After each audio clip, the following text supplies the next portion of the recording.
bago pa kayo sa ating channel, please like and subscribe at huwag kalimutang i-click ang notification bell para palagi kayo nakantabay sa mga susunod na kabanata ng Putakterang Pinoy.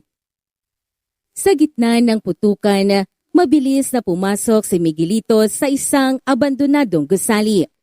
Doon niya inutusan ang kanyang mga tauhan na kapag dumating si Tanggol, agad itong banatan. Walang pag-aalinlangan, pumwesto ang mga armadong tauhan at nagbantay.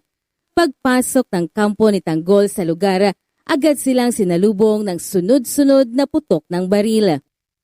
Hindi umatras si Tanggol. Kasama ang kanyang mga tauhan, sumugod sila sa loob at lumaban. Pinakita ni Tanggol ang kanyang tapang at determinasyon.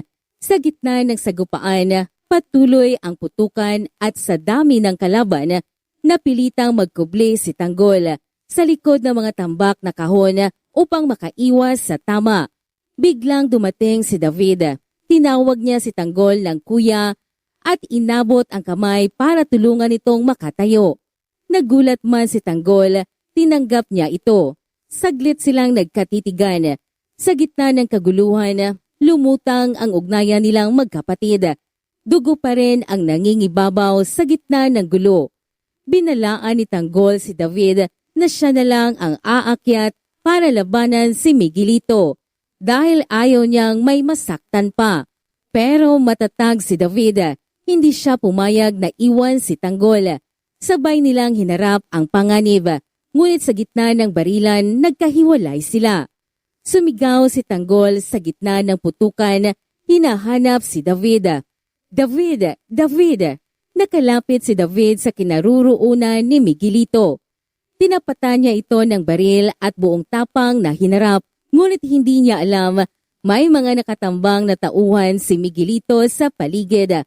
Agad siyang na-corner at pinigilan. Habang hawak siya ng mga tauhan, lumapit si Miguelito at bumulong ng babala. Hindi niyo pa kilala ang tunay ng mga gerero. Sabay biglang sinaksak si David. Miguelito, hindi mo ako kilala. Hindi mo ako mapapatay. Samantala, patuloy sa paghahanap si Tanggol, sumisigaw ng pangalan ng kanyang kapatid hanggang sa makita niya ito. Nakahandusay, duguan at wala ng malay. Lumuhod si Tanggol sa tabi ni David.